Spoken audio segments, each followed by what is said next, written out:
I'm live now. So those who are watching the recording, they can just fast forward it for 10-15 minutes, initial 10-15 minutes. During that period, we wait for the participants to join in. Yeah.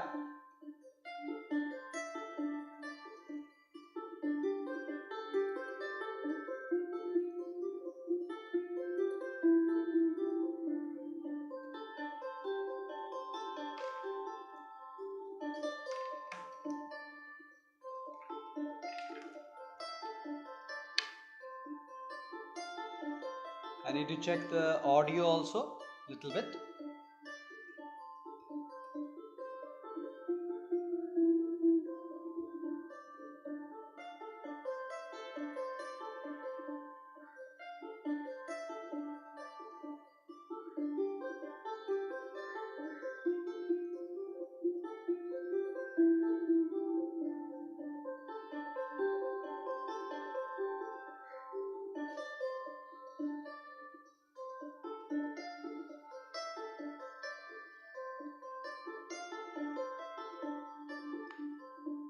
I'm waiting for the people to arrive. It's 5:59 now. 6 a.m. is the time to start the session.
Hi Rashmi, good morning.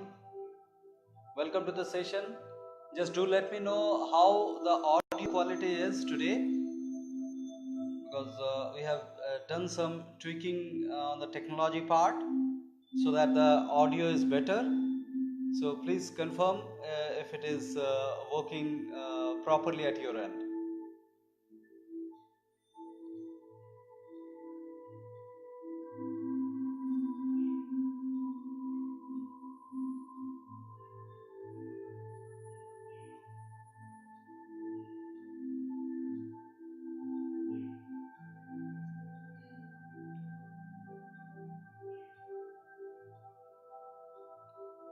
Whoever is joining, please confirm your attendance in the chat box so that I get to know.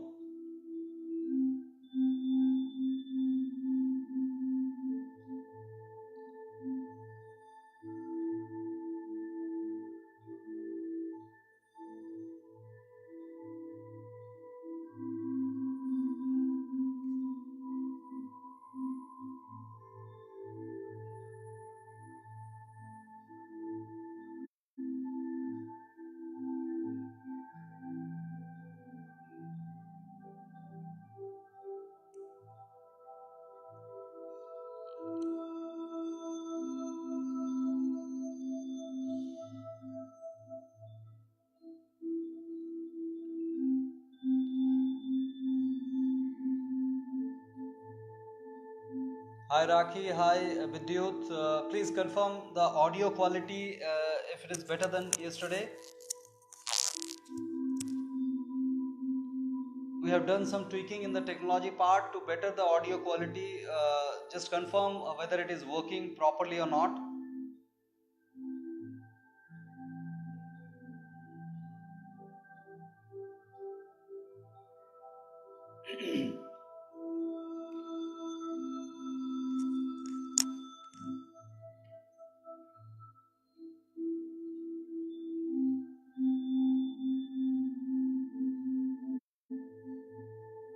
Great. Thanks, Raki.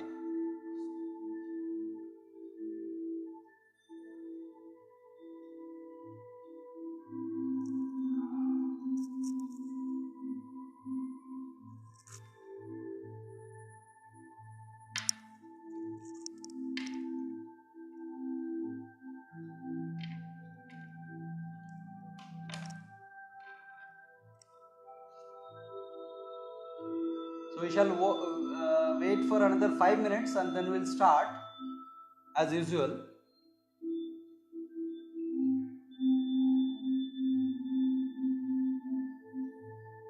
Vidyut, can you please rejoin? It must be working. Maybe the network part to be resolved at your end. If you can just go out of the session and come back again, that might work better. Because I have checked personally also, and Raki also confirmed that the audio is better today, better than yesterday. I've stopped the ambient music, so now we can reconfirm whether it is working better than yesterday.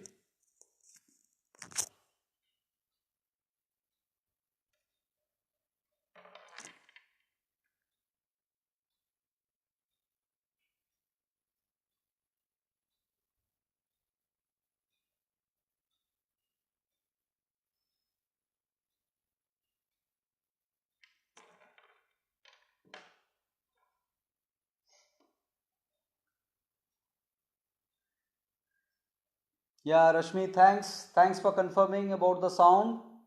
We shall wait for another 4 minutes for other people to join.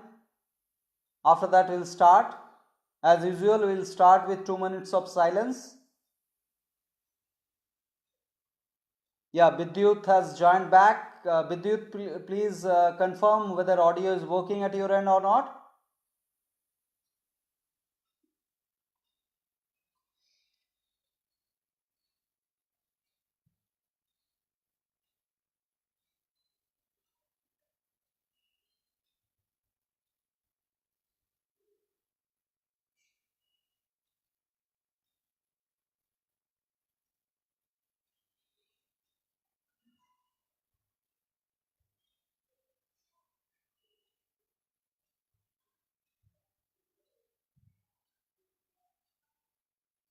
It seems my mother is joining regularly. Welcome, Ma.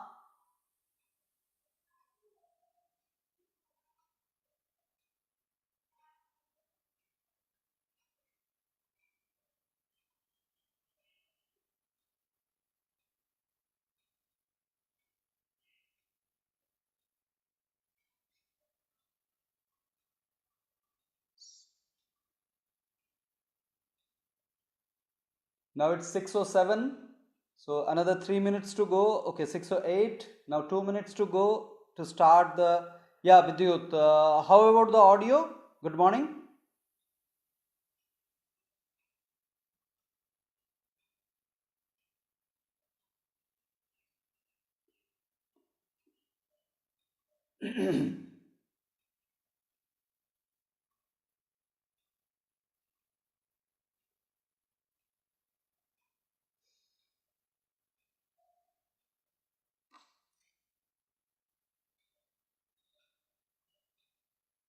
Okay.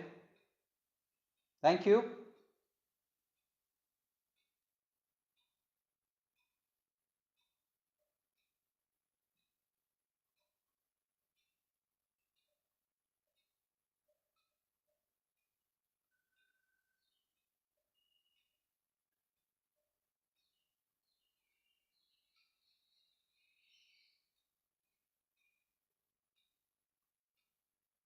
Now we can start the session with the 2 minutes of silence. So as usual, there will be a bell at the start and at the end. So you need not to worry about the timing, it is set.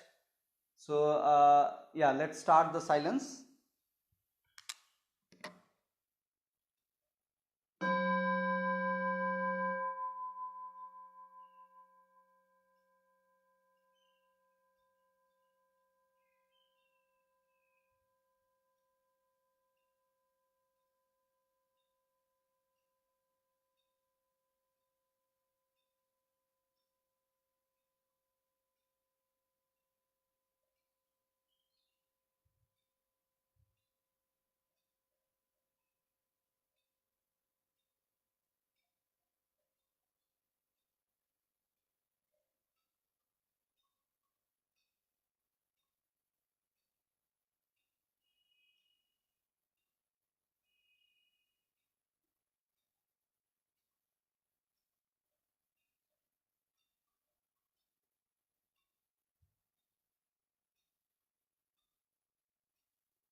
Good morning.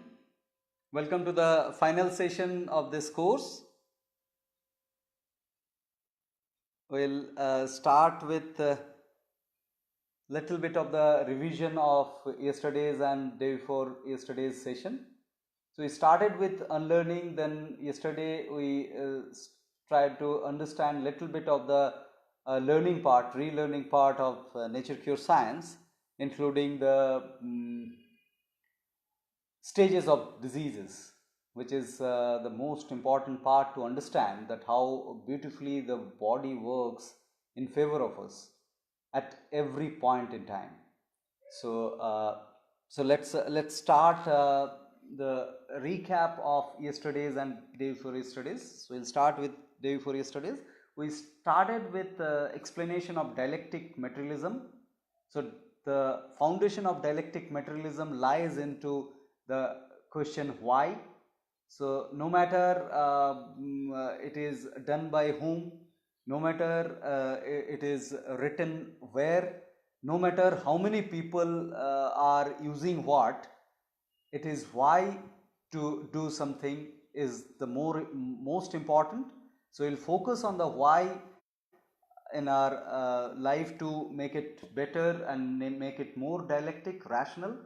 So that is the baseline and the foundation of nature cure science, the pure nature cure science to be specific, because there are actually uses of nature cure science in by different schools, but what I try to follow is the pure nature cure science, which focuses on the vitality management primarily, so and dialectically.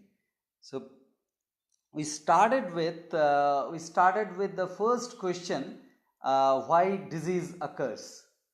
So so disease is a phenomena which is definitely intriguing since the beginning of the civilization. So and after that, we like to explain why disease occurs. We started with the definition of nature cure, as already mentioned repeatedly, that nature cure science is the vitality management science, and vitality is the life force within, which is beyond the energy with intelligence we can call. The life equals to the body plus the vitality. That is the equation.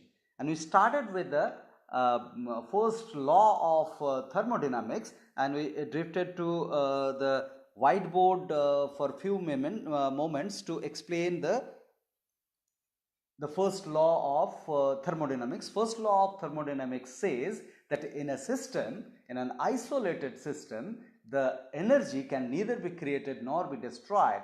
So if we consider our body as a system, you can see that system is housed. So we are housed in this cage. So the outside is the surrounding and inside is the system, and system will have the energy within it till the end the same amount of energy with a kind of elasticity of transforming the energy to one act to other act. It will be remaining the same as a total quotient. So that's very important understanding to understand nature pure science, that our vitality which we have received at the time of conception from the parents, not from the parents but with the help of the parents actually help us to synthesize the vitality from the universe. So they contribute the material part, the form part, and the formless is synthesized during the time of conception, and that vitality is retained within that form till the end of the form in terms of death. So this is very important understanding of thermodynamics to understand the nature cure. Now, post the first law of thermodynamics, we tried to understand two basic principles of nature cure, which is the voice of the organism and the law of unity. And voice of the organism is nothing but the good sense and bad senses. If you remember, by the way, I'll share this whiteboard work in a PDF form post this session during the course itself, so that you can refer and recollect the concepts. So the good sense and the bad sense are the voice of the organism to understand. So good senses give some indicators. So as a whole, the senses give us some indications.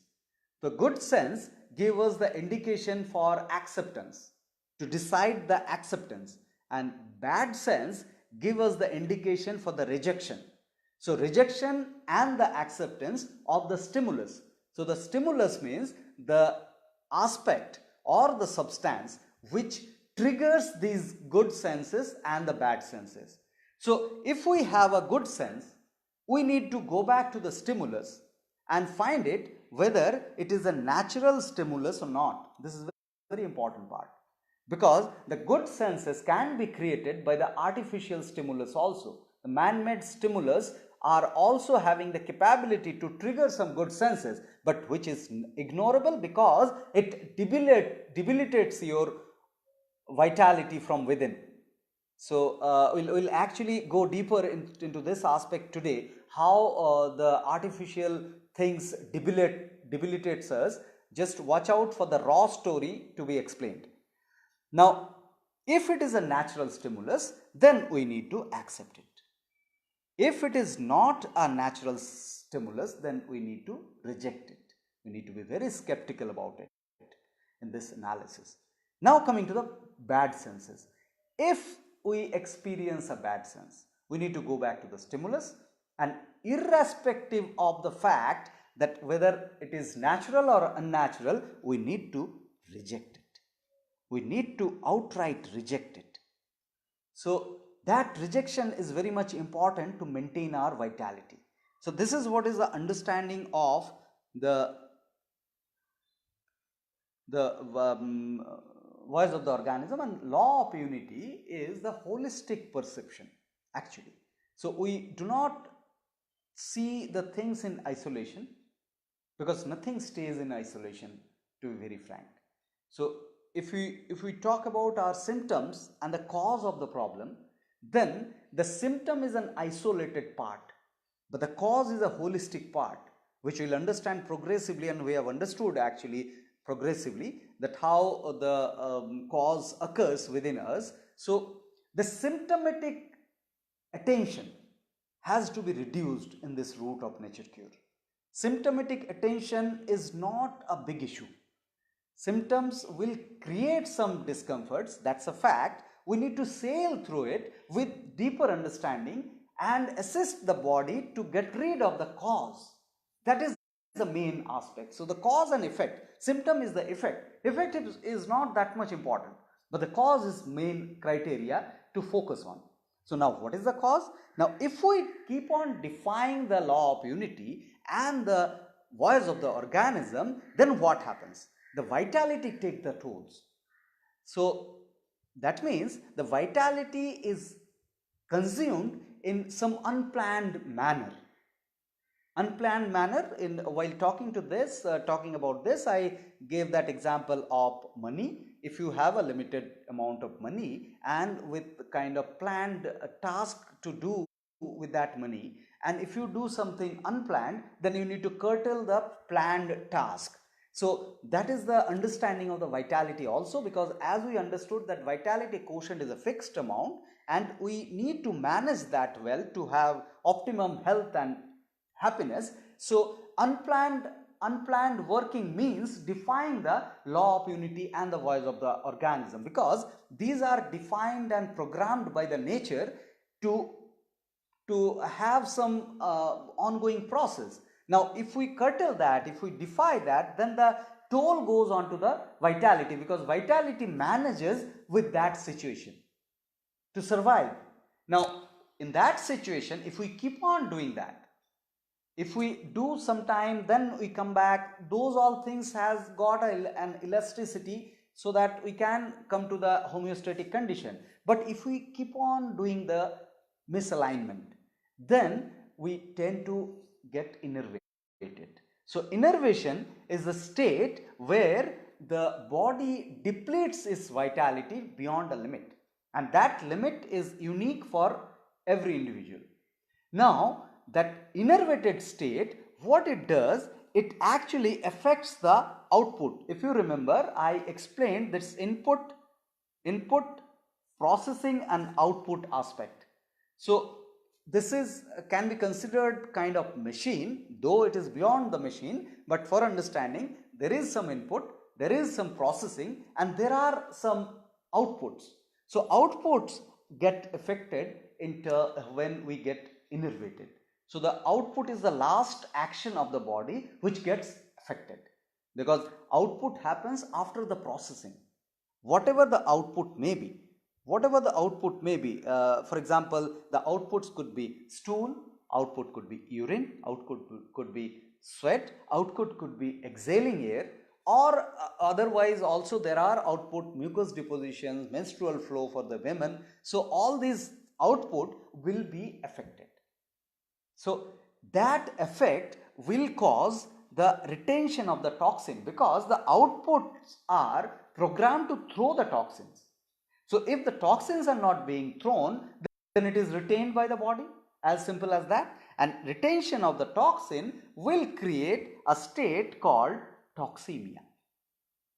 And this toxemia is the only single disease that we suffer from. And suffer from means the toxin accumulated in the parts can give different kind of symptoms.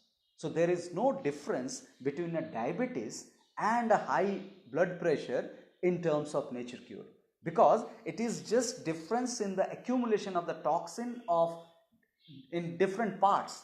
If it is accumulated in the pancreas, then you suffer from diabetes. You think that you suffer from diabetes, but you are suffering from toxemia. If the arteries are having the toxins, then you end up having blood pressure or the heart disease.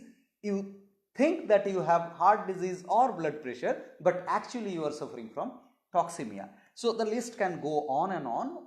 Take up any disease, it is nothing but toxin accumulation.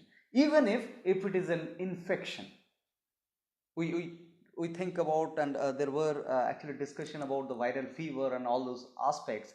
So Now the viral fever or infection fever, we need to understand very clearly.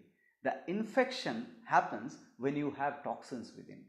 Now you can block the infection with lot of chemicals, but what about the cause? The cause is the toxin. So the toxin is retained within because these chemicals are working on the protection part from the germs, from the pathogens, but the cause is unaffected. If the cause is unaffected, then the body is programmed to throw it out. So it will try to throw out in some other route. So it is definitely wiser to focus on the causes rather than this symptom, the law of unity, right? So we need to understand this very specifically, that the infection is also a kind of superstition that we suffer from, that we are suffering from the infection as if this is the cause of the problem, but this is the effect of the problem. The problem is the toxin within. The similar analogy is for the deficiency. We think that we are deficient of some specific element, which is very much myopic in terms of analysis of the total element, because total elements cannot be analyzed by any mankind. We are actually striving to analyze. So those analyses are fine. It is an exercise of the intellect. But the moment you intervene into the nature's process, then you do the damage. So the deficiency is again an effect. It is not the cause. So you need to understand again this one, that effect is not the main cause of concern. The cause is that. The cause is the toxin. So we need to target the toxin, and targeting is again very easy because we are equipped with a default curing mechanism called metabolism. It is 24/7 till the death it is happening. Now what is happening during the metabolism? In the metabolism there are two sub processes. One is the catabolism, another is the anabolism. Now the catabolism is a breaking down process and anabolism is a building up process. So each and every cells of the body are being replaced and becoming newer. If the newer cell is healthy, then we term that we got cured, but it is happening ongoing. So the moment the newer cells are bad in quality comparing to the previous cell, then we call ourselves diseased. So it is a journey actually. So the moment you feel that you are cured and you go back to the conventional lifestyle and you do all the defying of the principles of nature cure as already explained, the voice of the organism and the law of unity, then you get back to the same diseased condition once again. So it is never a final occurrence within yourself. It is an ongoing process of metabolism that occurs within yourself 24/7. This is a vital understanding. Now, while doing this, if the body senses the toxin is going beyond a limit, if the toxin is going beyond a limit, we have actually three types of eliminations within us. So the three types of eliminations are continuous elimination in terms of breathing, and the regular elimination in terms of stool, urine, sweat, menstrual flow, and etc. Now these two eliminations are enough if you are not defying the nature's norms. Now if you are defying the nature's norm, then the body is programmed to help you out, because the moment you exceed the toxin accumulation, body will start some special elimination, and that special elimination is called as healing crisis. Now you suffer quote unquote, but that's an initiation by the body, suffer from an acute condition. Fever is the primary aspect. Fever has to be there for a good acute condition. Otherwise, through flu, through loose motions, through skin diseases, we actually expel the toxins. The special elimination, which is not common for everybody, these are specially occurring for the individuals, those who are suffering from the toxemia. So this is called healing crisis. Now during the healing crisis, it is obvious that you will be suffering a lot of discomforts. The reasons are two. One is the suffering will compel you to conserve vitality, which is the utmost requirement at that time, because vitality is working to throw out the toxin, which is a huge amount of work the body does. Now, when the body does this huge amount of work, it needs a support of extra conservation, and that conservation is indicated through the discomforts, because during the discomforts you will feel tiredness and tastelessness. So you will not work physically and you will not eat primarily, so that the vitality is conserved from these two areas. And definitely the thought processes is the third area, where during the tiredness you will tend to think less. So these three conservation of vitality is the first discomfort reason of the discomforts. And the second reason is when you are actually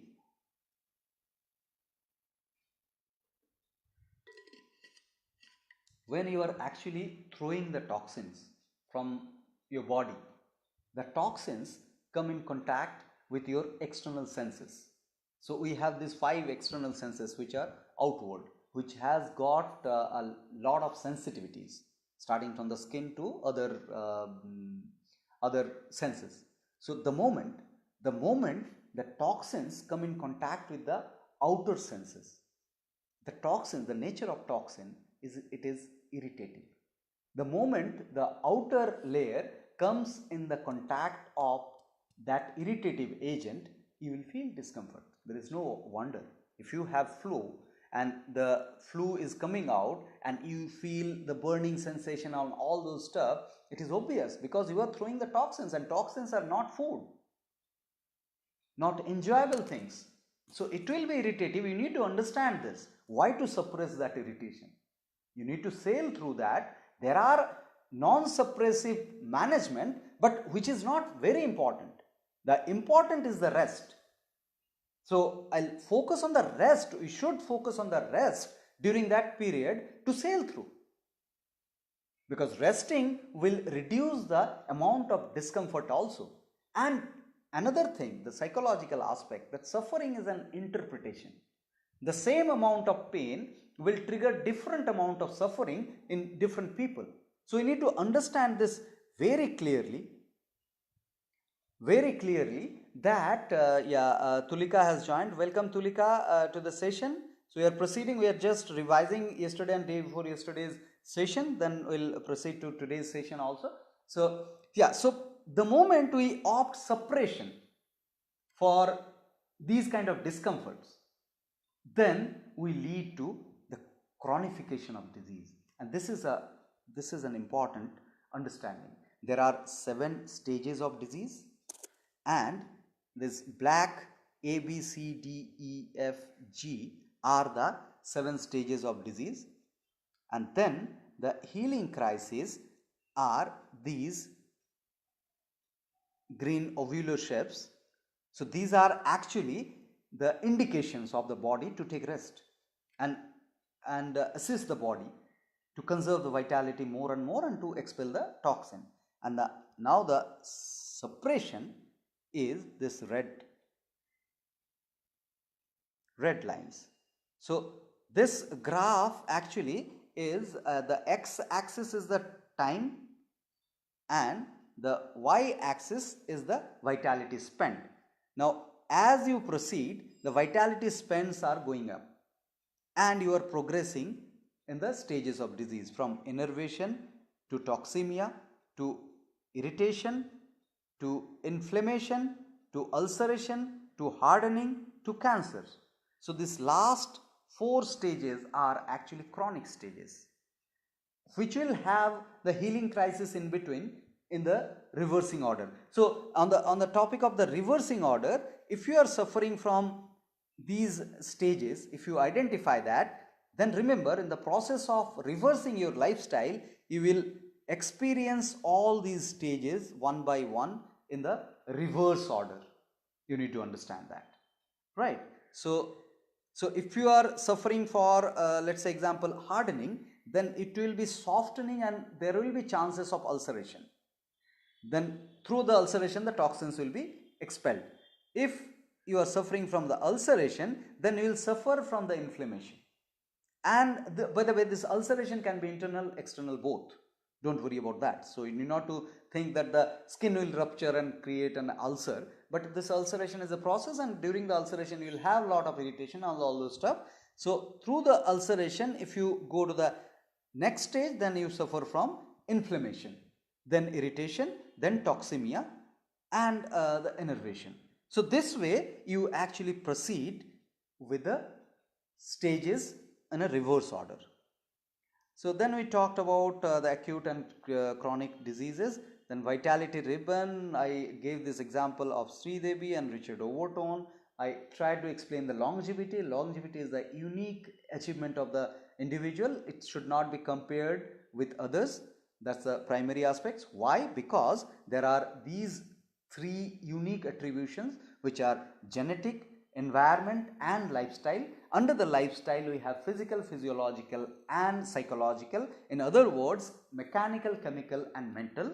And we need to understand the vitality aspect in terms of these attributing factors. Then I have given the example of the unique wallet, where the bad news is you cannot earn more. The good news is you have enough. So that's the best part of it. You have enough vitality within. Just what you need is the conservation of the vitality. And this is the one moment, the vitality of a single moment, where the green part is the conserved part, and conserved part means the sense of life which you are experiencing right now. So right now the energy level that you are experiencing is nothing but the conserved portion of the vitality, and the red portion is the vitality spent. Now there could be negative induction of the negative habits, and there could be a positive induction of the positive habits. And then we added the moments to form a ribbon like this. And there was an example of conventional life with casual separation. As you see, there are points like 1 is the birth and 8 is the death, and progressively 2 is the young state, 3rd is the chronic state, then conservation of vitality, healing crisis, separation, progression of disease, and finally death. Now, yeah, Nandini is also here in the session. Thanks, Nandini, for joining. So we are expecting more people to join. I think 2-3 more people are left to join. So yeah, and the vitality intelligence we talked about. It's a kind of intelligence. It's a capacity of managing your vitality well. And let's see, well managed vitality. It is not that the ups and downs will not be there. This red cannot become 0 at any point in time, but it can be well managed. You see lot of greens here, and if you see a severely mismanaged vitality, then you see the lot of red here. So this is the alarming part, that if you have repeated separation, you will have lot of red. You will have low energy level, low sense of life. Now we explained that Sridevi's death, that its surface do not define, holistic factors to be explored for a death if we want to, and genetic attribution to be considered, and sudden accidental death cannot be denied. And for Overtone, it is genetic disposition, the primary aspect, because without a great vitality amount which is received by the individual, he cannot afford to do mismanagement. So if you are seeing that somebody is mismanaging the life, and even then he is having a better health seemingly and longevity, then you understand the primary factor is the genetic attribution. But we cannot guarantee our genetic attribution because these are unique. So on the example of somebody else's mismanagement, we cannot claim and dare to mismanage our lifestyle because we do not know the genetic attribution of ours. So that's a primary understanding, and we often get this question that those people who are drinking alcohol, smoking a lot, and spicy food and all those stuff, and doing a lot of mismanagement of the life, then also they are leading a longer life. Why? The answer is the genetic attribution. Now you know the genetic attribution is one of the primary factors we need to consider, and we cannot guarantee our genetic attribution. The perceiver, after our life is over, perceivers will analyze that Kalyan had a great genetics, but I cannot claim right now in my living process and take my life for granted, right? So this is one major aspect to understand. And the psychological management, because the vitality factor is largely managed by your psychological stability. So this particular person is having a kind of low vitality expenses in terms of the psychological aspect, as I have researched on little bit on him. Then another aspect we need to consider is the suppression. The suppression may extend your lifestyle, but it cannot increase your sense of life in any way. Just remember that the lifespan and the sense of life are two different aspects. So lifespan is not the goal. In nature cure, we often emphasize on the aspect of quality over quantity. So the lifespan is the quantity. It is not the goal of life. The quality of life is the primary goal of the life. So quality over the quantity is always to be considered in this lifestyle. Yeah, so that was the revision part of the. So the revision part was up to here. Now today is the implementation. Now I'll start because this is very much important. A lot of questions were being raised yesterday also regarding the fever management and how the conservation of vitality can be done, can be achieved in a better dialectic way. All these type of questions. So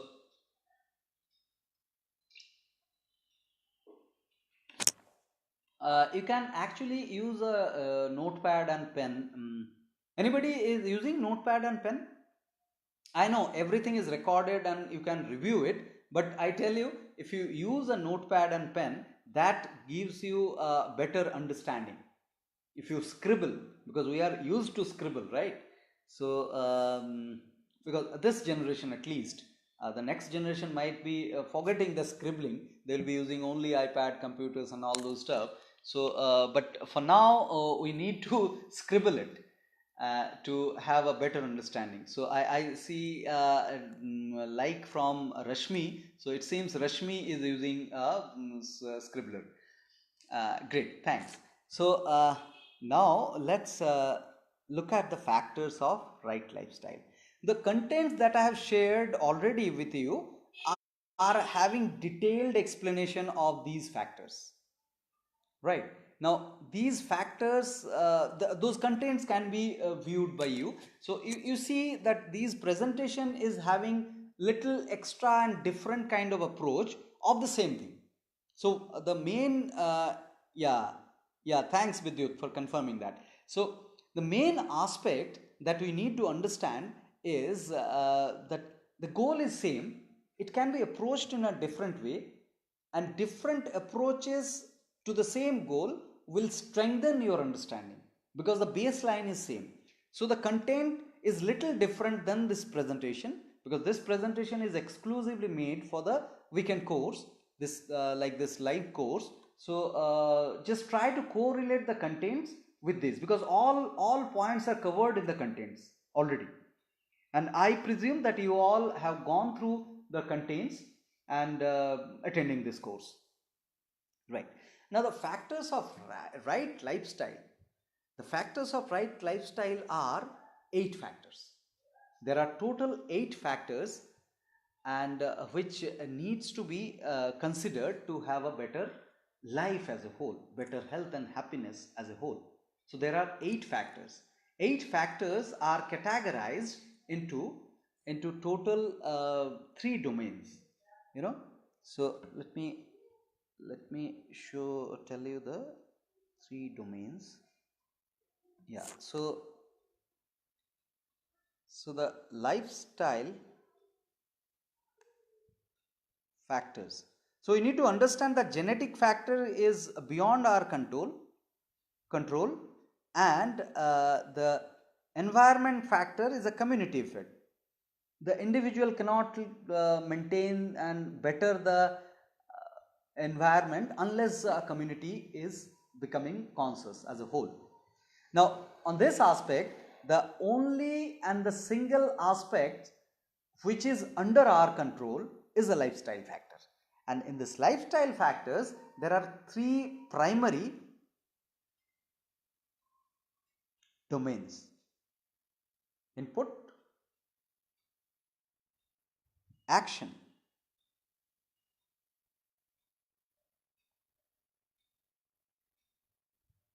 and thoughts. This is very important understanding, because as you understood that we are a kind of machine like this. So there is an input. So this input will have a processing. So this processing includes a lot of things, because output is a default aspect. You cannot consciously control your output. If you have a better processing, then your output will be controlled. Control means managed. Now the processing includes these two aspects: the action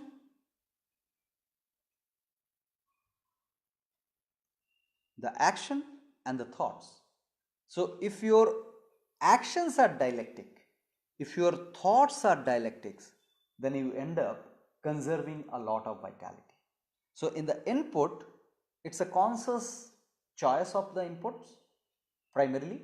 There are beyond conscious aspects of the inputs also, we will go through that.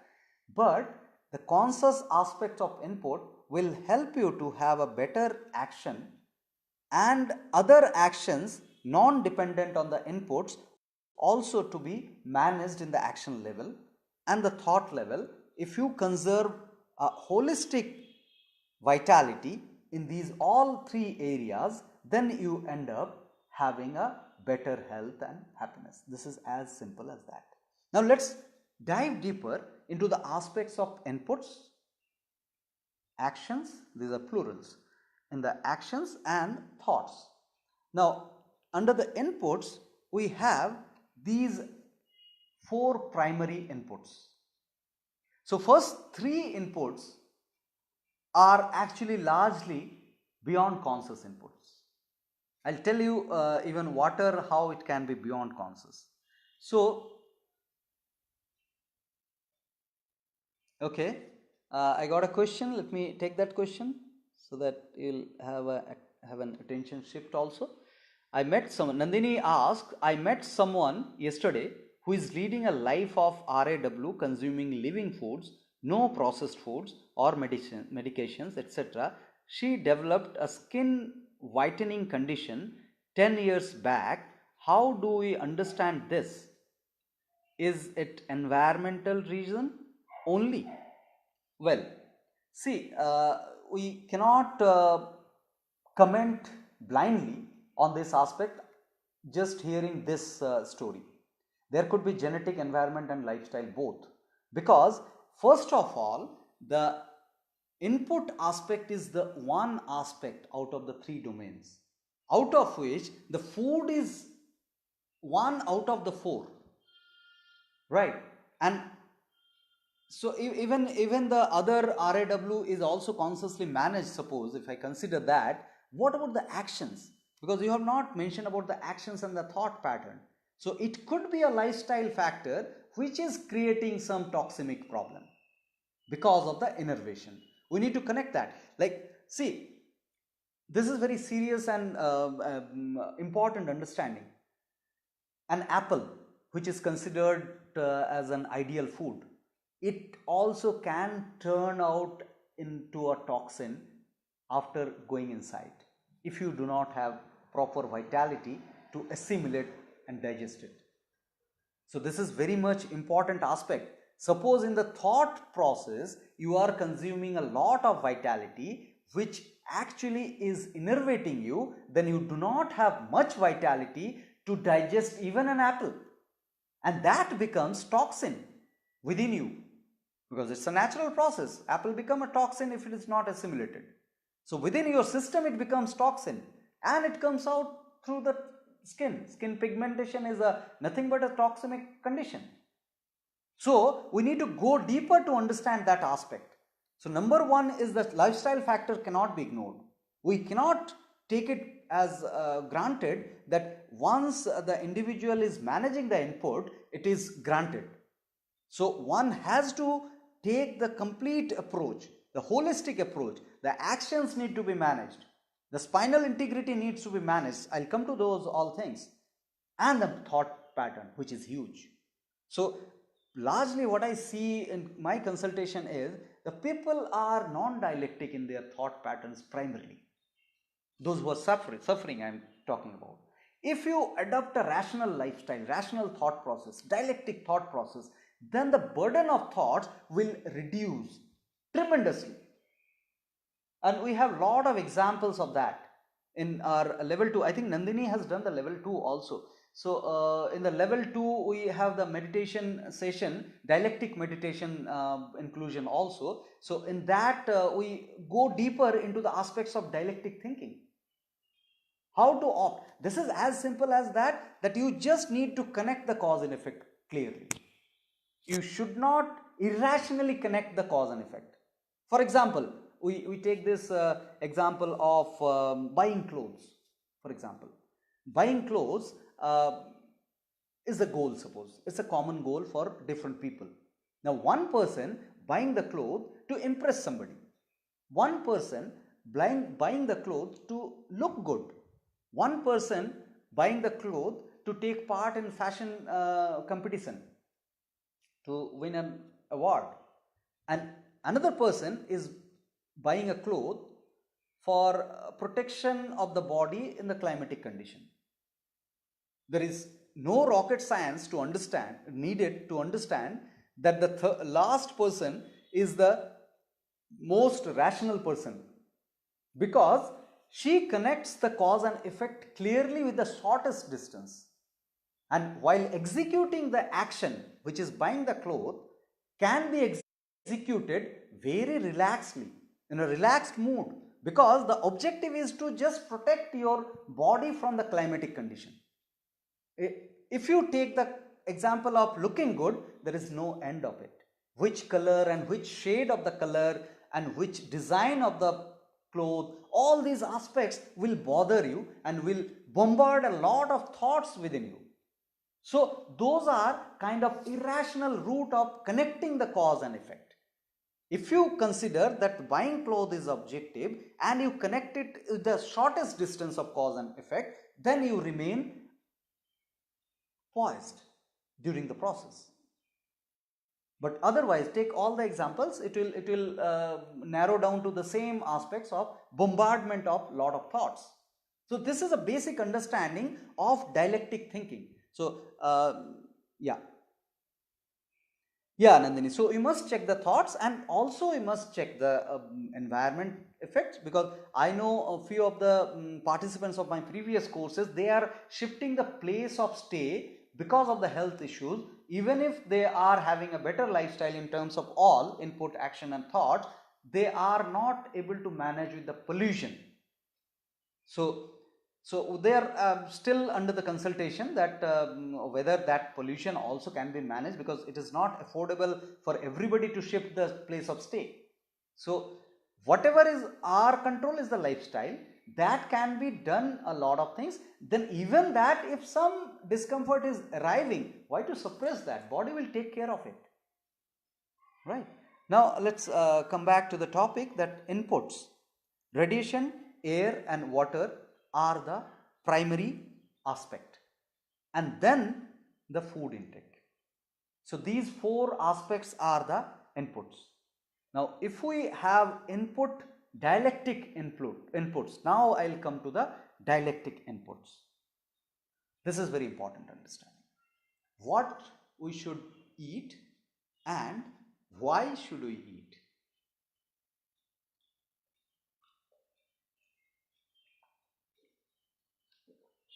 Now to explain this, I have developed a story called a raw story.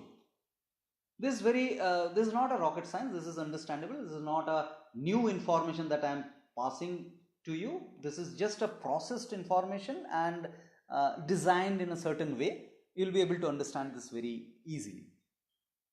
Now there are two categories of organisms. autotroph and heterotrophs. And in this universe, everything is made out of RAW primarily. Radiation, air and water. And for this galaxy primarily, the radiation is the solar radiation. Other than the solar radiation, there are two types of radiation that we consider is the cosmic radiation and the terrestrial radiation. Cosmic radiation is all holistic radiation including solar, and terrestrial radiation is a reflected radiation from the Earth's surface. So all these three radiations actually contribute to all the organisms in their construction of the existence, physical existence I am talking about, because this RAW are the particles, basically the forms. So radiation, air and water are having forms, and assimilating RAW, the organisms are formed. So there are autotrophs which can produce their own food. So autotrophs can produce their own food by assimilating RAW. Right. So we know that the greens around us, the flora fauna around us, they are capable of producing their own food. Photosynthesis, we know that, right? So through the photosynthesis, they absorb the radiation and the air, and they absorb the water from the root, and they produce their food. Now heterotrophs are the organisms which are actually dependent on the autotrophs directly or indirectly, and we are one of the prominent heterotrophs. So heterotrophs actually are not structured to satiate their body needs with the RAW assimilation only. RAW assimilation is an ongoing process, but they need extra food also to sustain this body, the structure, right? Now up to this understanding, it's fine. Now let's go a little deeper to understand further the story of RAW. So the autotrophs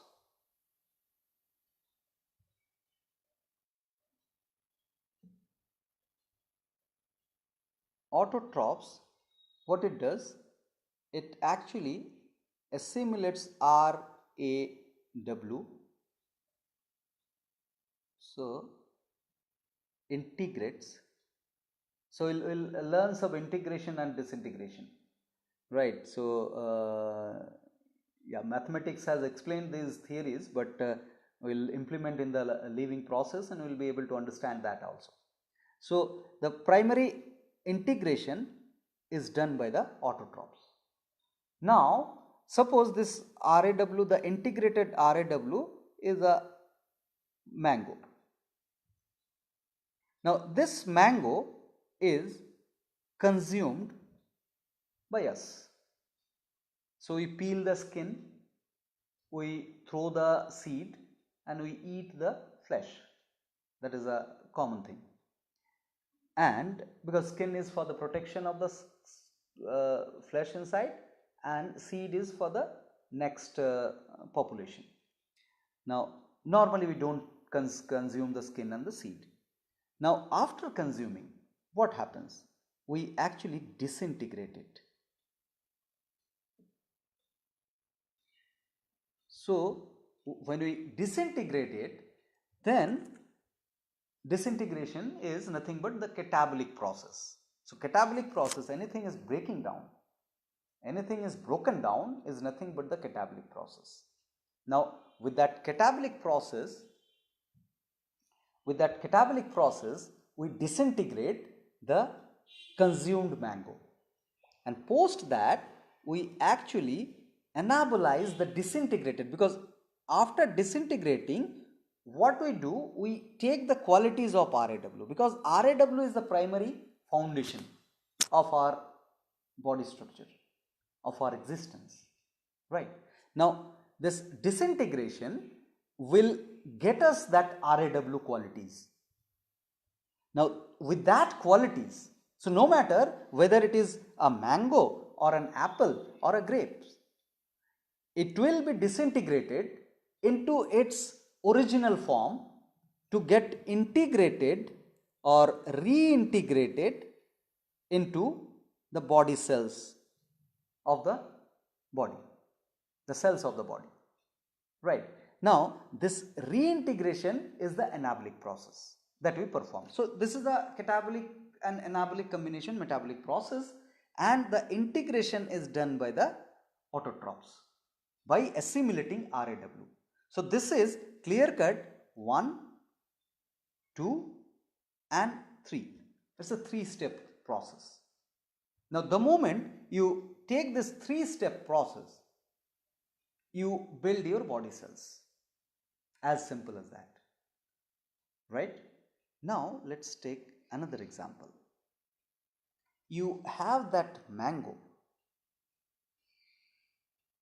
and you take that to a factory.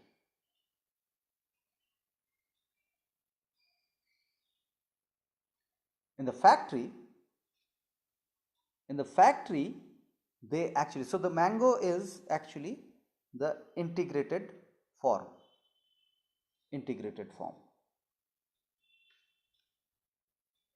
And then in the factory this gets disintegrated. Then it gets reintegrated into a mango jam, right, or pickle, whatever. So this factory can be your home also, making pickle out of mango. Then you consume this reintegrated jam and we actually disintegrate that, and then we reintegrate that mango jam into our body cells. So the disintegrated process will give some amount of RAW, then that RAW gets assimilated into the body cells. So here you see there are actually 1, 2, 3, 4, 5 steps. Now we need to understand the importance of this. Longer the chain, higher the vitality consumption. Shorter the chain, higher the vitality conservation. So at least 3 steps we need to perform, as we have seen here. The 3 steps are very much important. We have to perform, there is no other way for consumption of the food, the 4th item. Now if we extend this chain, then same the last 2 steps are done by us. So there was a participant who asked me that so we are doing the last 2 steps in this case also, that case also, what is the difference? But the difference is not the number of steps, the difference in the quantum of the vitality spent to execute these 2 steps. This is very much important. So these 2 steps will require higher quantum, higher quantity of the vitality to get the disintegration and the reintegration done, because the factory has made a lot of changes in the process in terms of disintegration and reintegration. With the chemicals they do the things and all, so those are the unknown things for the body. The mango was a known thing, it's a nature made thing, and we are also nature made, it's a known. So disintegrating the mango is much more easier than the processed mango, which is done by adding a lot of inputs which are not natural, and even if those are natural, those are disintegrated and reintegrated to morph the taste, because the taste is the indicator, and if the taste is morphed, then we are defying the voice of the organism. We understood that good sense, bad sense thing. So if the taste is naturally good, then the body, for body it is suitable. It is an indication.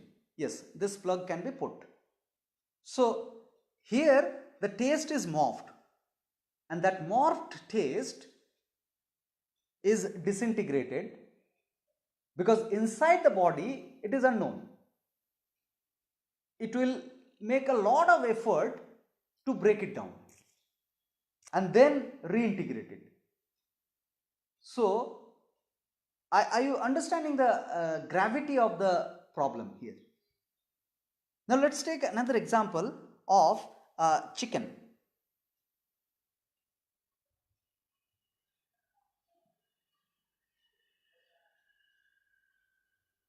Whatever, bear with my drawing, but it's a chicken. So chicken eats grains. Now the grains are integrated form of RAW, and then chicken actually disintegrated, then reintegrated, then the chicken is taken to the kitchen,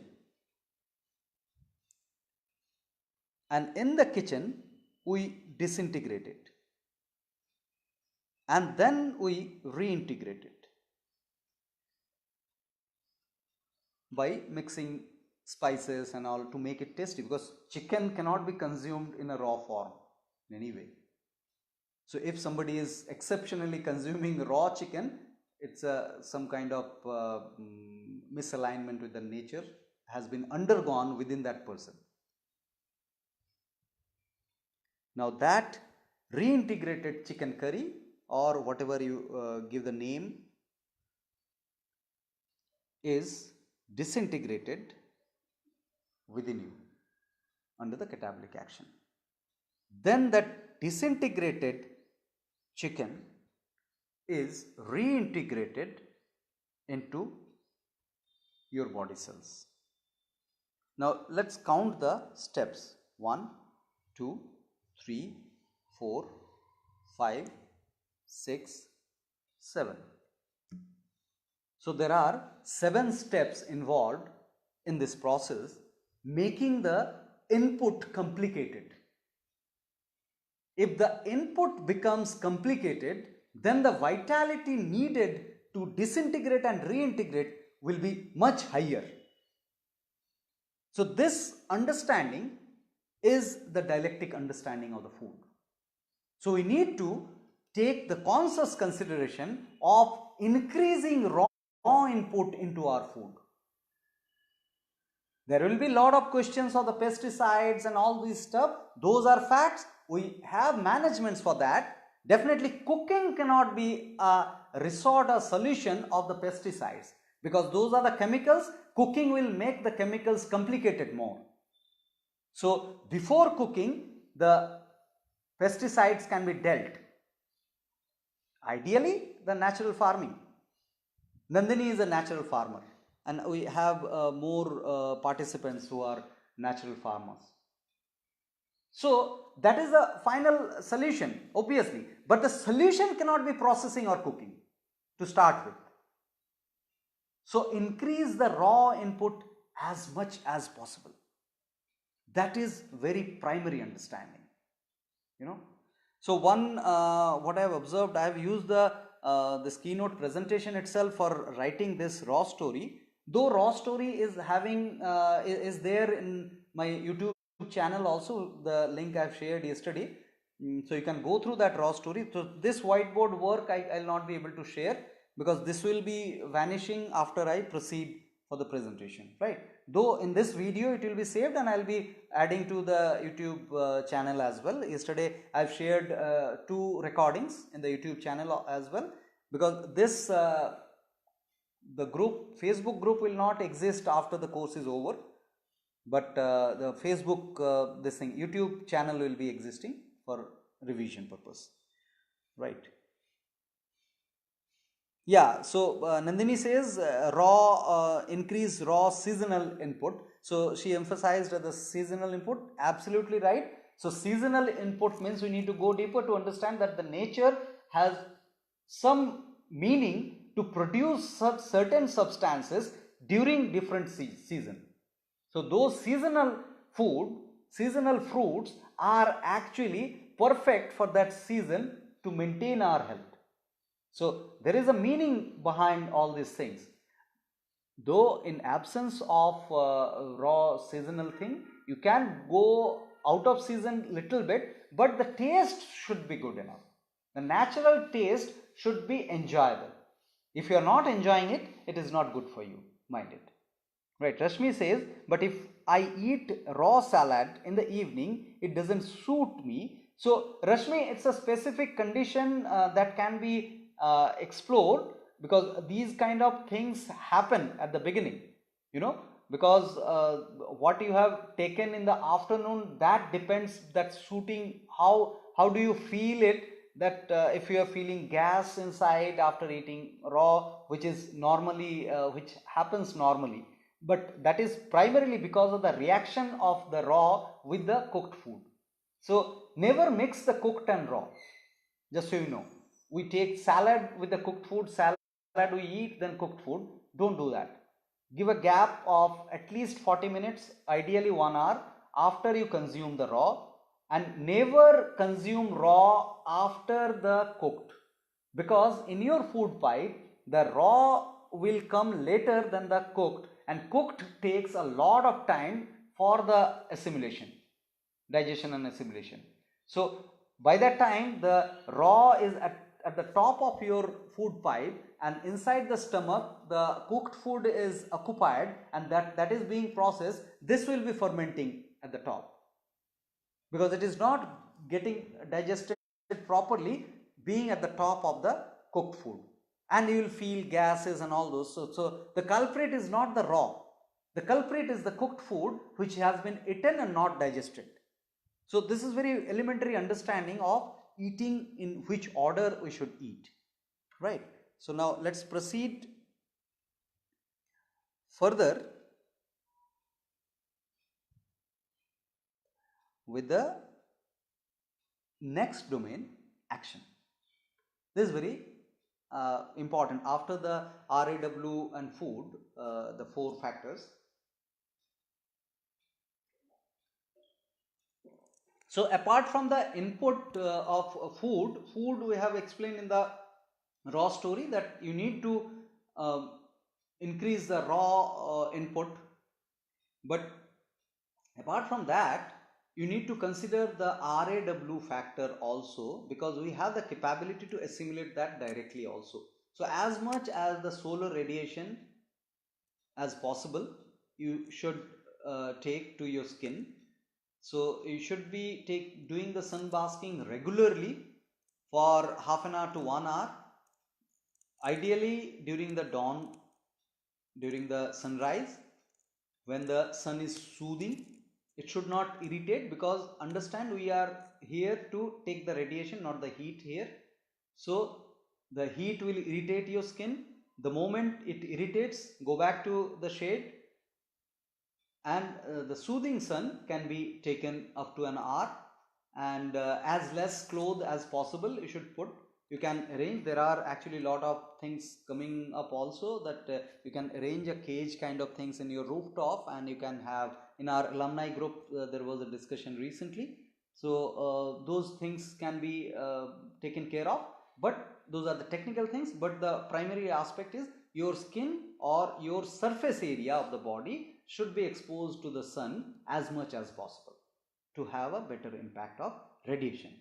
Then the air in the early morning, if you are going for the dawn sunrise the radiation, then you get the benefit of the fresh air also. Try to be within the greens, so it will give you the fresh air impact as well. And deep breathing is another aspect you need to inculcate, because we have a non-rhythmic breathing pattern in this living style, in the modern living style, due to different reasons. But to better that, to modify that, to correct that, we need to actually have to inculcate a rhythmic breathing pattern, which should have 4 steps.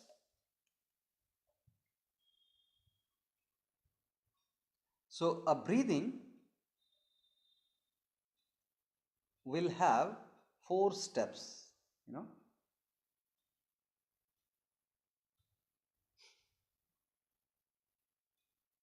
So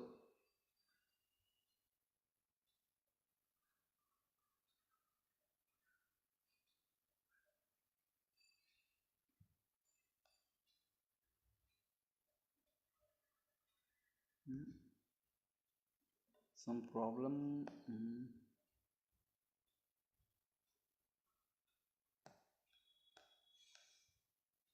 Yeah. So inhale,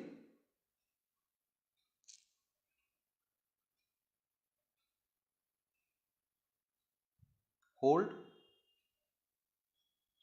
exhale, hold.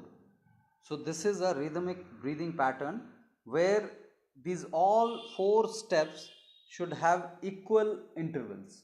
Ideally it should be at least 3 seconds, you know.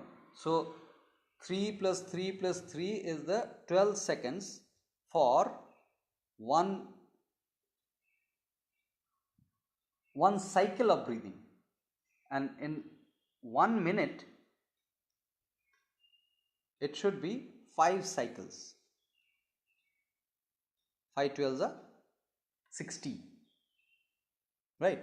So but we end up having 10 to 15 cycles on an average per minute. So that's how we have shortened our breathing.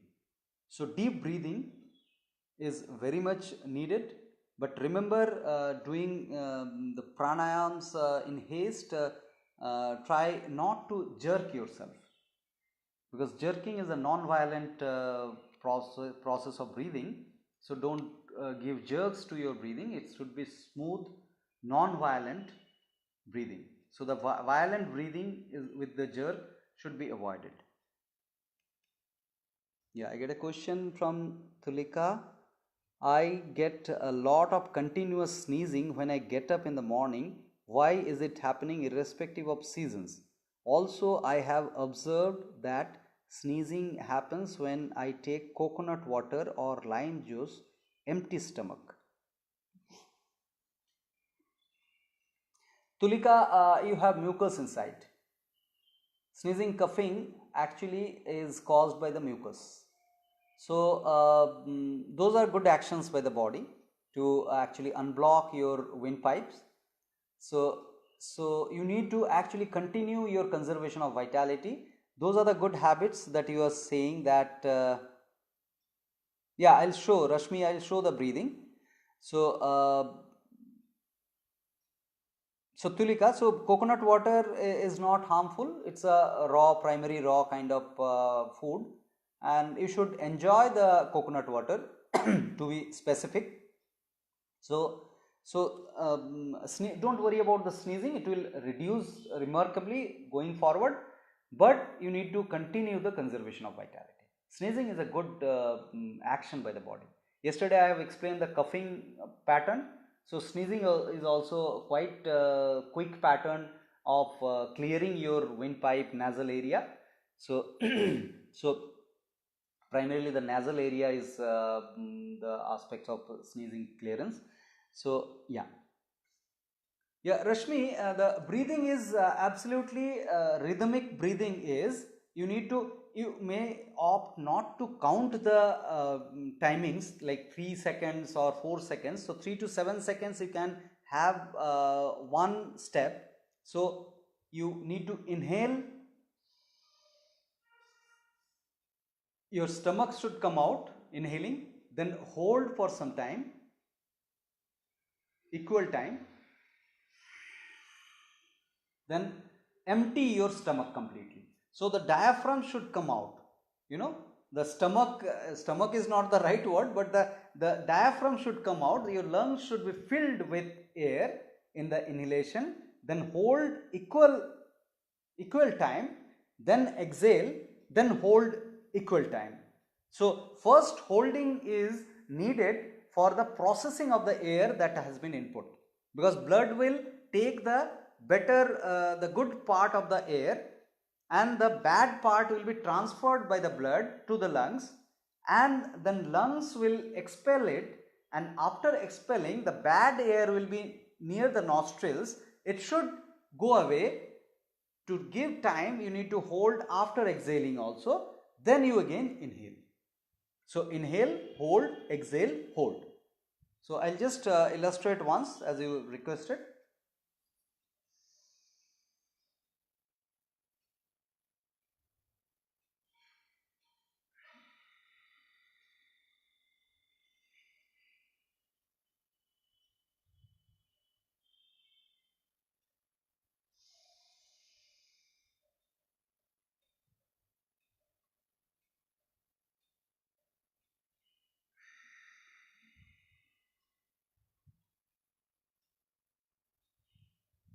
This way.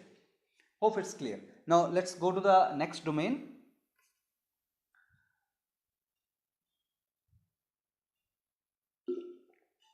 Action.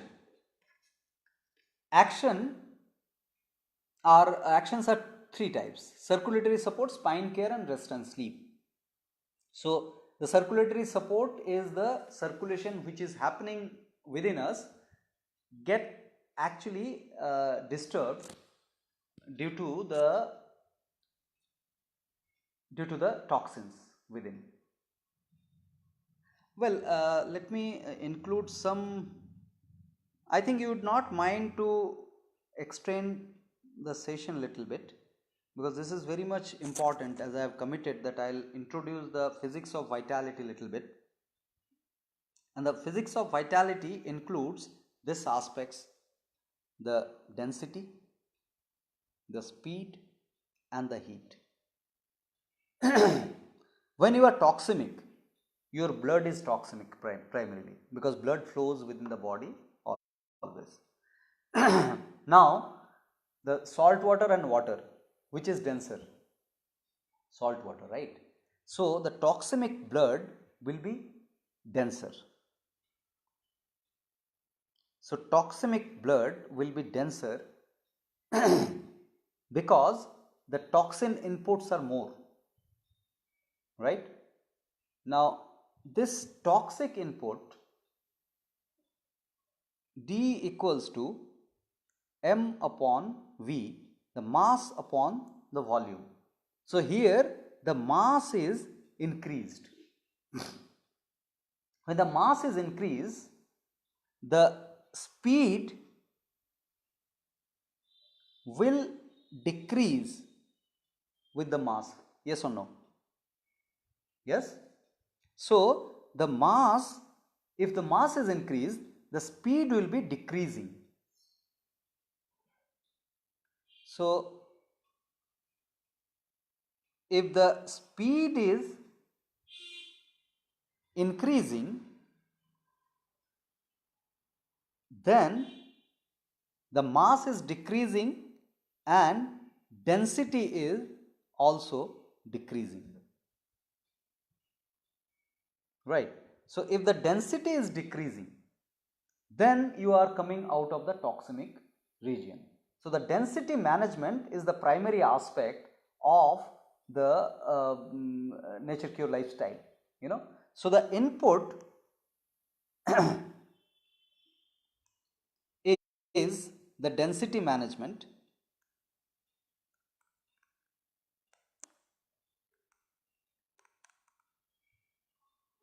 and the action is primarily speed management. So if you do regular exercise, then the speed within the body, the circulation within the body gets enhanced, because in the lymph nodes and all the corners, this is a fluid dynamics. If the fluid is having some sort of particles inside, then it will take a corner to get deposited. So you just compare this with your kitchen outlet. The kitchen outlet, when it is clogged, then the clogging happens in the corner. So the plumber comes and open the corners and clear it.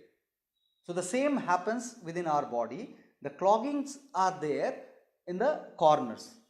So the exercise means just the stretching exercise and rotating exercise, not exhausting exercise. It will actually move those toxins. So action is nothing but the enhancement in the speed. An enhancement of the speed will actually help us to achieve this particular thing. The density will be reduced because the density will be equally distributed, and with the toxin accumulated in some area, just recollect this aspect. This one was that blood flow. Within the blood flow there is a toxin accumulation, and it requires lot of vitality to move that toxin. So when this toxin is distributed, then the vitality conservation happens. So exercise is not vitality consumption, it is a conservation in terms of bettering the circulation.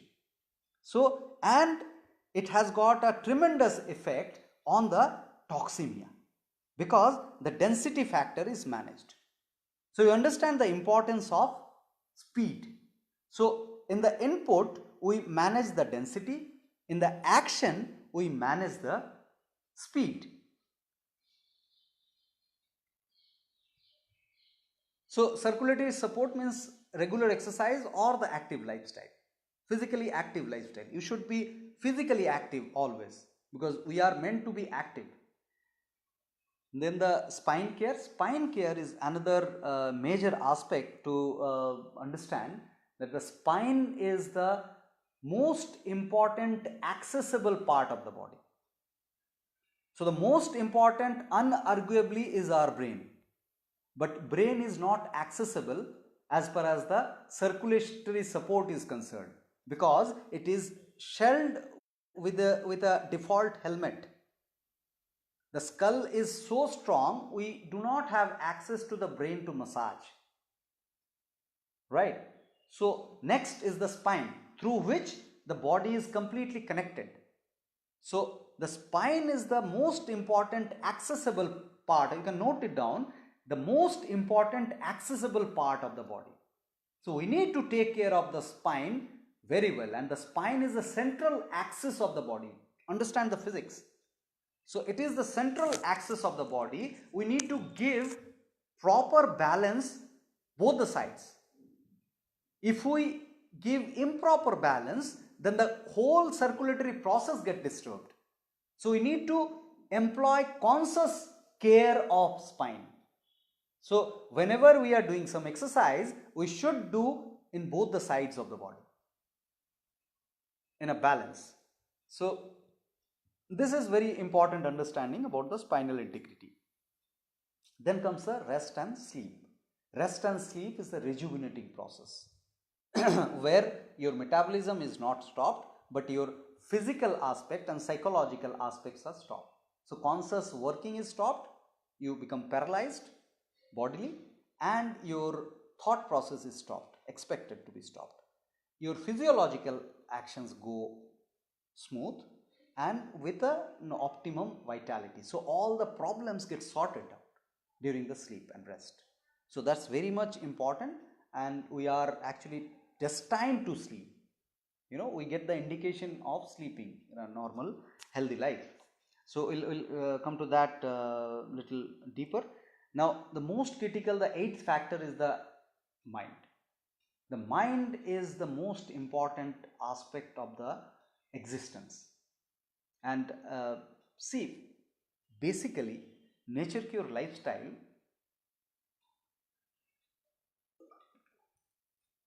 is a knack development lifestyle, I call it. Why knack development? What is knack? Knack is an aptitude, right? So it has a pattern. It has a pattern. Today morning I posted in the Facebook that the knack mind has a pattern. If you love, you see love. If you see conspiracy, you will tend to conspire, and vice versa. So this pattern is, if you inculcate a pattern starting with your inputs, which is absolutely rational inputs. So taking mango is rational, but mango jam is not rational, because you are drifting from the reality. Rational dialectical aspects is reality aspect. So for this you need not to have any data support. It is just understanding. Dialectics is not data dependent science, just so you know. So how many people are doing what is not important. What you understand and what you do, that is your reality and that is your dialectics. So what I was trying to explain here is the knack development. The input wise, if you inculcate a habit of dialectics and rationality, and the action wise also you are doing it, the knack will tend to have its effect in the mind also. You will tend to inculcate the rational thinking, which will reduce your thoughts from your mind, so that you will have a better vitality management. This is very important understanding. So you let me go to the whiteboard. This is very important understanding, as you might be thinking that I talked about the density, I talked about the speed, but I have not talked about the heat yet. So heat is nothing but your thought process. Each thought consumes a lot of heat, consumes a lot of vitality. Heat is energy, vitality is energy. So if you conserve a lot of thoughts, if you conserve lot of thought, if you reduce the thought pattern, so thought reduction will enhance heat within. Just correlate this one with a lot of saints are there. They actually meditate in Himalaya in a chilled condition without taking any clothes. How is it possible? How is it humanly possible? Because of the heat conservation. The lesser the thought, that those people do have least amount of thought in their mind. With that, the heat is evolved. So I'm not encouraging you to do that. I'm just giving that example. Now the impact of that heat in terms of density you need to understand. So if the heat is again inversely proportional to the density. If you have more heat, then the density will be lowered and the toxemic density will be lowered, and you will be out of the toxemic, because unless the density of the toxin is reduced, it cannot be expelled out of the body. You need to understand this. All the toxins which comes out of the body are softer in nature. Because of the speed and density heat phenomena, those actually get reduced to the liquid form. Unless it is reduced to the liquid form, it cannot come out of the body. If you are suffering from the flu, that means you are actually helping your body some way, knowingly unknowingly, to reduce the density of the toxin and to throw it out. Because a stone cannot be thrown out of the body through any pores. We don't have that pores which accommodate the stone to come out. Not only the pores, but also the flow channels. Those are tiny little channels through which the solid particles will not be flowing. This is simple physics. So if you increase the heat content, then you decrease the density, and decreasing that, so heat increasing means density decreasing. So if you reduce your density, you end up coming out of the toxemic state. As simple as that. So this mind management is one of the most important management. So I repeat, the input is the density management, the speed is action management, and the heat is the thought management. So this is what is the physics of vitality I meant. Now I'll conclude with action plan. So that today onwards I requested all of you to increase the raw intake at the beginning for these 3 days at least. So now you got the rationale, right? Because initially I have not given the rationale against it, but I just requested. Now you have this rationale of why we should have more raw. Now the action plan, focus on the to-dos more than not to-dos. Focus on the to-dos more than not to-dos, because the reality, the dialectics of truth, the beauty of truth is unique. If I tell you how many fingers are there, unfold. So unfold fingers are 2. Now if I ask you, just tell a lie about this, how many folders are unfold here? So there could be n number of answers. It could be 1, it could be 3, it could be 5, it could be 6,000, it could be any number. So the beauty of truth, it is unique. It cannot be changed. We know this. Now same aspect is to do and not to do aspects. So if you tell yourself to eat a mango, it is to do, but not to eat, don't bother. No, don't tell yourself what not to eat, because there is no end of that list. So let's focus on the to do aspects rather than focusing on the not to do. This is the first lesson. Then this is another important.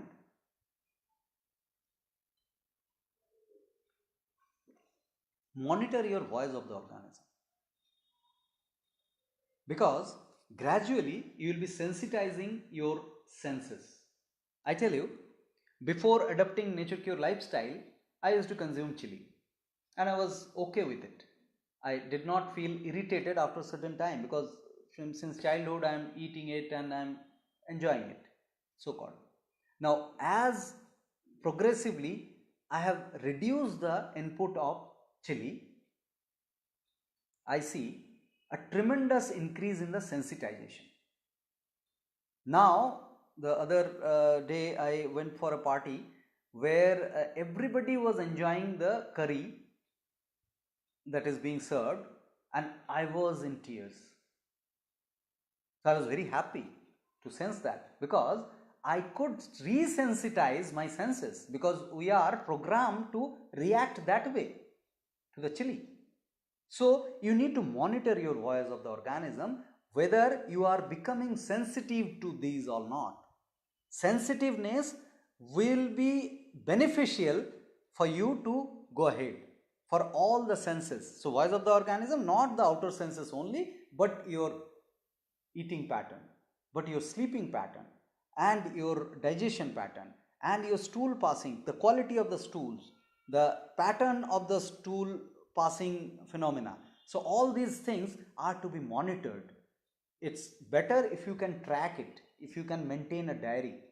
There is a software also, after sometime few days I'll be sharing that software also to track your this thing, voice of the organism also. Those are being built up, little bit of the inputs I've given. So with that software, every day morning you can actually track your past action and today's experience versus today's experience. Those are very beautiful thing to track, So for now you can use a diary and just track your voice of the organism. Take the easiest part. That's what I was talking about, the knack development. So the knack development means you need to take the easiest path, because density management is the easiest thing. Start with that. Then drift to the speed management also, the action. Then you will be having easier approach towards the heat management, the thought management. So density, speed, heat is the order and the recommended orders. Right. So that's a very important aspect. And I have given some kind of intro to this aspect, the conscious and the beyond conscious aspect. So the beyond conscious aspects are amazing. Amazing in terms of the programmatically, those are amazing. Starting from a fetus development within the womb of mother, you will be amazed to see that journey. There are a lot of YouTube videos on that how beautifully and dialectically stepwise the fetus develop to a baby. So all those aspects proves that the beyond conscious aspect, because those are happening beyond our conscious knowledge. So beyond conscious aspects are perfect. So now the problem occurs when we misalign our conscious aspect with the beyond conscious. If it is misaligned, then the conflict starts. Slowly and gradually, if we can align our conscious aspects with the beyond conscious aspects, then we enjoy the best of the health and happiness. This is the crux of the complete aspects. Now, what are the conscious aspects? The physical activities, those who the aspects which the activities which we consciously choose to do. So those aspects are the conscious aspects and the intentions. So thoughts do have two aspects. One is the intention, other is the tendency. Right? So when you are hungry, you have tendency to eat. The thought of eating will generate. That's a default thing. So those tendency is beyond conscious. But the intention is the main aspect which we need to deal with. The conscious aspects of the intention, that is what is being modified during this journey. So be watchful about your intention and try to make it as neutral as possible. Negative, positive, neutral, three options are there to choose. Negatives are worse, positive is also not riskless, but the neutral is the best. So beyond conscious is the physiological activities and the tendencies, as I have explained. Yeah, so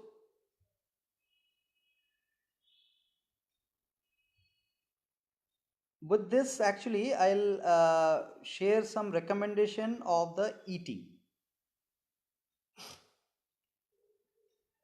Now eating recommendation, try to have most of the eating from 12 to 8 p.m. Now why 12 to 8 p.m.?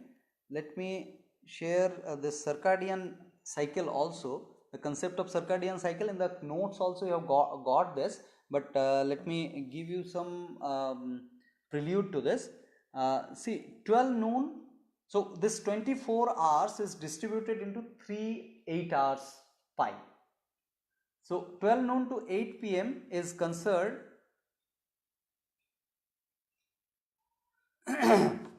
just a second, my battery is dying out, which probably for many of you, so you need to get a power bank support. Yeah. So from 12 noon to 8 p.m. is the receiving time, and from 8 p.m. to 4 a.m. is the repairing time, and from 4 a.m. to 12 noon is the releasing time. 3 hours, receiving, repairing and releasing. Now this is a suggestion, this is not a mandatory, this is a recommendation, nature cure recommendation to sync with the nature. So receiving means eating food, releasing means throwing the toxins, and then repairing means repairing from within. Oh sorry, repairing is the repairing, then after repairing the releasing is the throwing the toxin. So the order, so two things are there. One is the why this order, and second is that why the specific activity is synced to be synced with this time zone. So two aspects, one is the why this order, and second is why the specific time is synced with specific activities.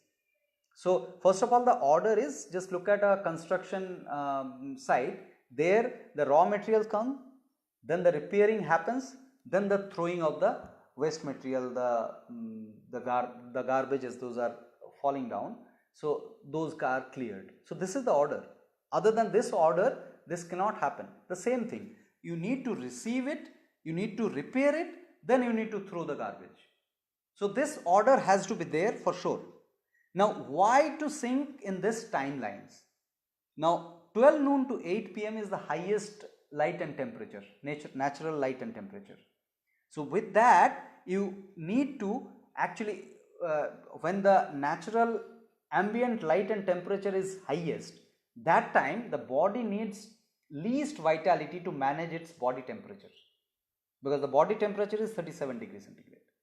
So if it is a lowered, then body has to strive hard to maintain the temperature of the body. Now in this case, what happens is your body temperature is maintained effortlessly and you have extra vitality to concentrate or pay attention to the eating. So eating, digestion and all those stuff. So that is why 12 noon to 8 p.m. is the right time to eat to conserve vitality. So when you have stuck to this timeline for receiving, the next has to be a repairing, and this is the least ambient light and temperature where body doesn't have to interact with outside world. It has to go to sleep and do the repairing from inside.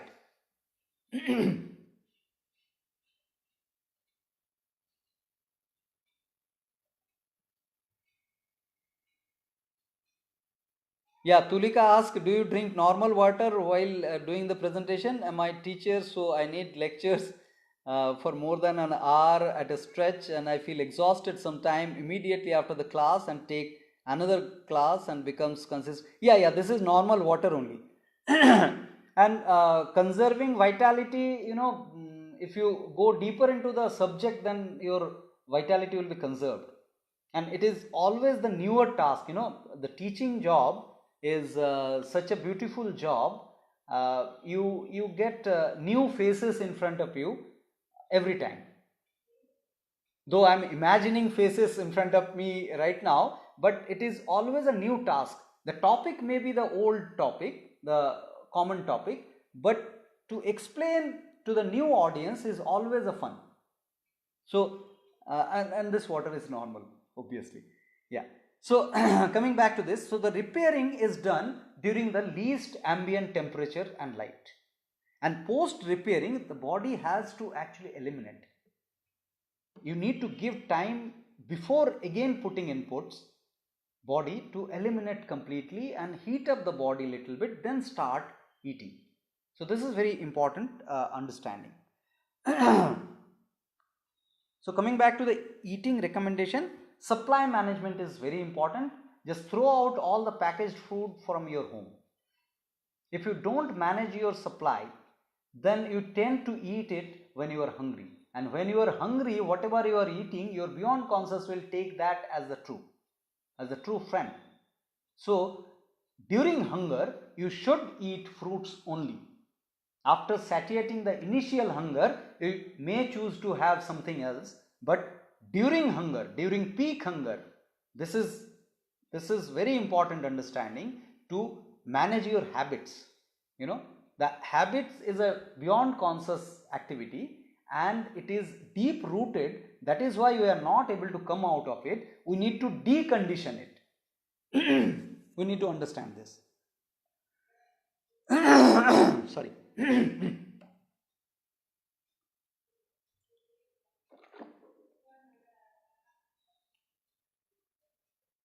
Create a group. This is very important, because individually it is your individual journey definitely, but if you have a community to support, to fall back, that is very much helpful in changing this shift, having this shift. So like for example, our alumni group, there are many people in this batch already, and a few more who are not there. I'll add you if you wish to the alumni group. we actually fall back on each other during the time of challenges. The challenges will be obvious, like discomforts during the healing crisis is an obvious aspect, but you need to have your motivation up to sail through that without suppression. So that community impact is very much important. You can create your own community. You can arrange these kind of courses also. You can conduct these kind of courses. You can call me, invite me to conduct these kind of courses. I am open to these all ideas. So do your own continuous research and track the changes as I have already shared. For the sleep, major sleep is from 8 p.m. to 4 a.m. During this time period, if you bring your sleep time, that's the best. And you will be lessening the quantity of the sleep gradually. If you sleep by 9 p.m., then you will be fresh by 2, 3, whatever time you feel. So that's very important. And then pre-sleep, gadget free. You need to remain gadget free during your sleep. Before your sleep, sorry, pre-sleep, gadget free. So for at least 1 hour before sleeping, you should remain gadget free, because the gadget, the lights that comes out of the gadget is very against the sleep. So you need to understand, early to bed, no alarm. Alarm is a stress, continuous stress. If you sleep early, you will get up early. Don't worry. So you need not to worry about the getting up. Get up when you get up. Initially your span will be longer, but slowly and gradually the need of the sleep will be lessening, and you will be having quality sleep. You will be having less quantity sleep. Early dinner, so that the sleeping time is shifted. Shift works to the early hours. If you have some work to do in the night, do it in the early after getting up. You will be fresh enough to do more productive work. I got a question here from Vidyut. School going and office going people need to eat at morning in releasing time. What to do? Eat fruits. That's the resort. Carry fruits. You'll be having more pangs of hunger if you start eating fruits. So you need to carry a bunch of banana. Don't get specified with the fruits. Have any fruits that you like, preferably seasonal, regional, original form. So banana as a resort. I do try to carry a dozen of banana along with me always.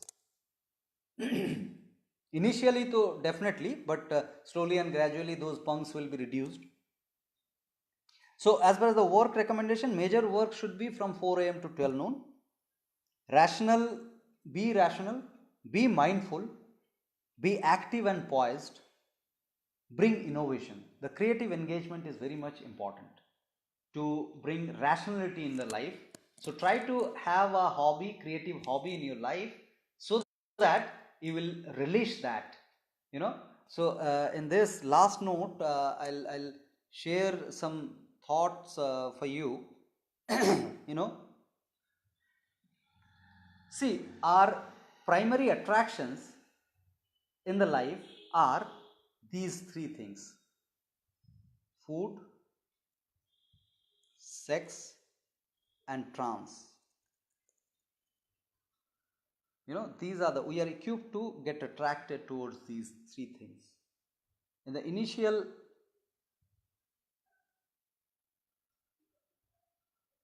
initial portion of your life, of our life, we are we sense, a baby will sense this urge primarily. After being grown up little, we start sensing this urge also. And trance is further. And the food gives you better health, the right food I am talking about. And sex gives you offspring. And trance gives you creativity, if you are doing it, using it properly. Now, if this is your lifespan, this is the lifespan, how much eating can you do? This much approximately. Then if this is your lifespan, this is food.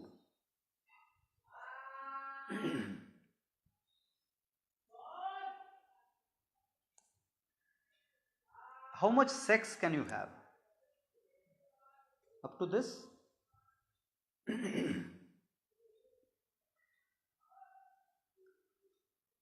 How much creativity you can bring upon in your life? This is, you may opt to do this without harming yourself. Because if you go beyond this, you harm yourself. If you go beyond this, you harm yourself. So the creative engagement, which is a product of the trance, the poised state. So the creative engagement is very important to have a healthy and happy lifestyle. Right? So with that note, I'll conclude this session. The last word. See, the cigarette smoking is bad. It is well known now. So at least the people know and take the responsibility before smoking. With this notification, they have this awareness before taking the action. So the main intention of this course is to make you aware, to present some information which are dialectic and have the potentiality to have to give you a better health and happiness. So knowledge ushers the change. That is the expectation, right? So with this, yeah, so I have not, because there is a paucity of time in this 3 days course, so I could not share my story. This is very interesting how I came to this lifestyle and all those stuff. There's a book available in Amazon. You can go for this montage of my life.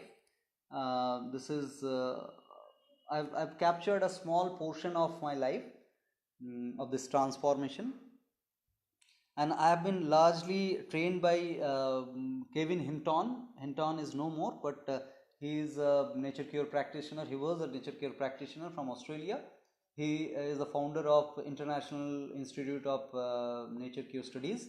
So I have been trained informally, just so you know, not formally. I have not taken any formal course from him, but we were good friends, and we shared a lot of things, and he triggered the interest, and I continued my research. So yeah, that's one of the main aspect of my initiative. And yeah, so next courses notification also I would like to share with you. I'll share in the this thing also.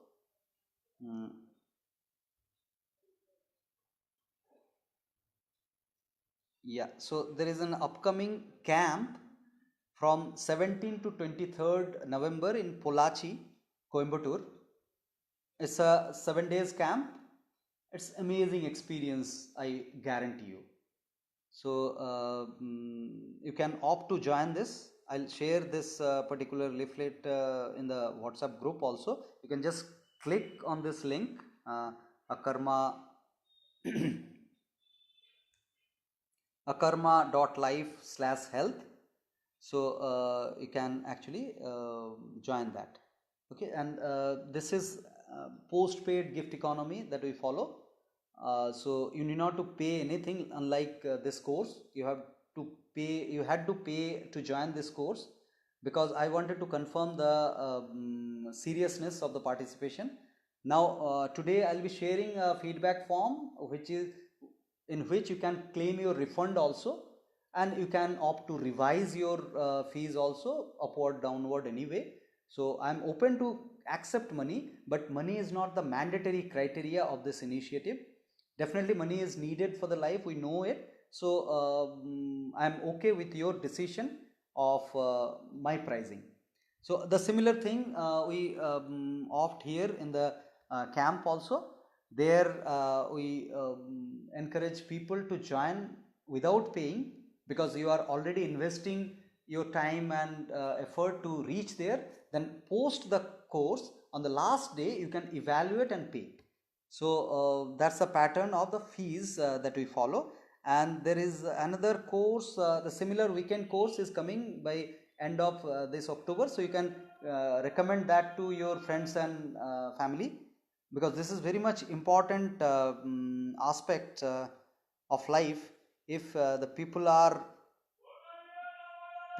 becoming aware more and more, then that will actually help you also to manage your life in a better way.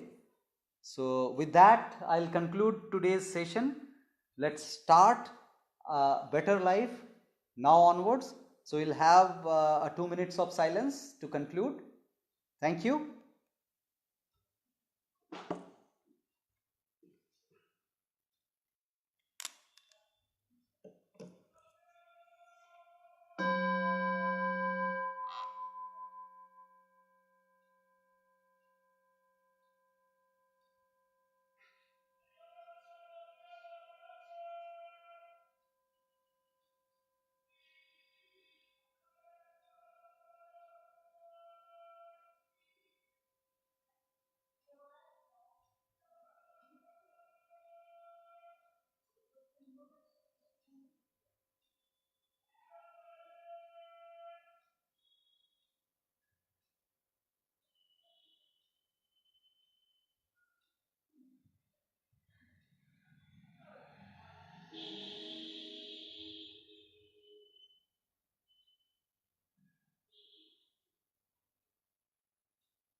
Thank you. So you can raise your questions in the in the WhatsApp group. So I'm available to answer that in any form. I'll be giving answers for sure, maybe in audio or in a written mode. Thank you. Thanks a lot. We'll conclude the session. Thank you.